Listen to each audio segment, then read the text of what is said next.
২০২২ সালে বিশ্ব যখন কোভিড-১৯ এর কঠিন সময়ে নিমজ্জিত, ইলন মাস্কের ব্যক্তিগত জীবনে ঘটে এক চরম ঘটনা। তার ১৬ বছর বয়সের ছেলে জেভিয়ার হঠাৎ করে মানসিক সংকটে পড়ে।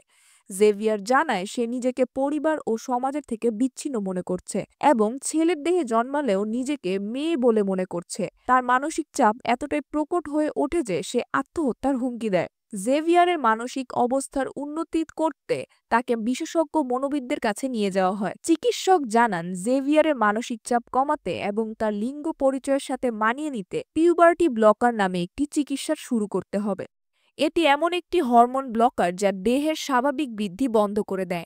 ইলন মাস্ক নিজের ছেলের জীবনের কথা ভেবে এই চিকিৎসায় সম্মতি দেন। এই চিকিৎসা শুরু হওয়ার পর জেভিয়ারের শরীর ও মনের পরিবর্তন স্পষ্ট হতে থাকে। তার স্বাভাবিক পুরুষালী বৈশিষ্ট্য হ্রাস পায় এবং মানসিক অবস্থার আরও অবনতি ঘটে।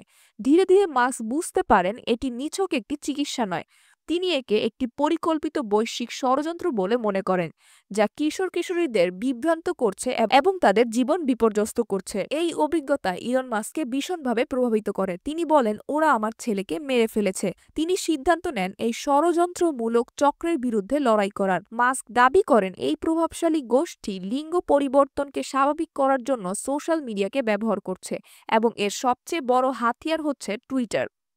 ২০২২ সালে ইলন মাস্ক $৪৪ বিলিয়ন টুইটার কিনে নেন।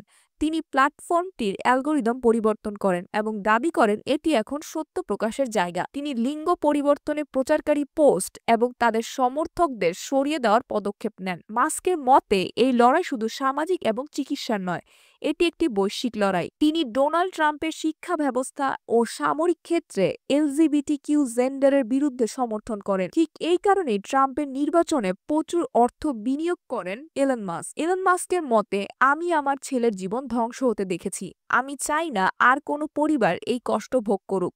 এটি শুধুমাত্র আমার লড়াই নয়, এটি মানবজাতির ভবিষ্যৎ রক্ষার লড়াই। ইলন মাস্ক এবং তার সমর্থকদের এই উদ্যোগ কি সমাজে পরিবর্তন আনতে পারবে, নাকি বৈশ্বিক এই প্রোপাগান্ডার চক্রই বিজয়ী হবে? ফাতেমা আক্তার মিম, চ্যানেল টুডে।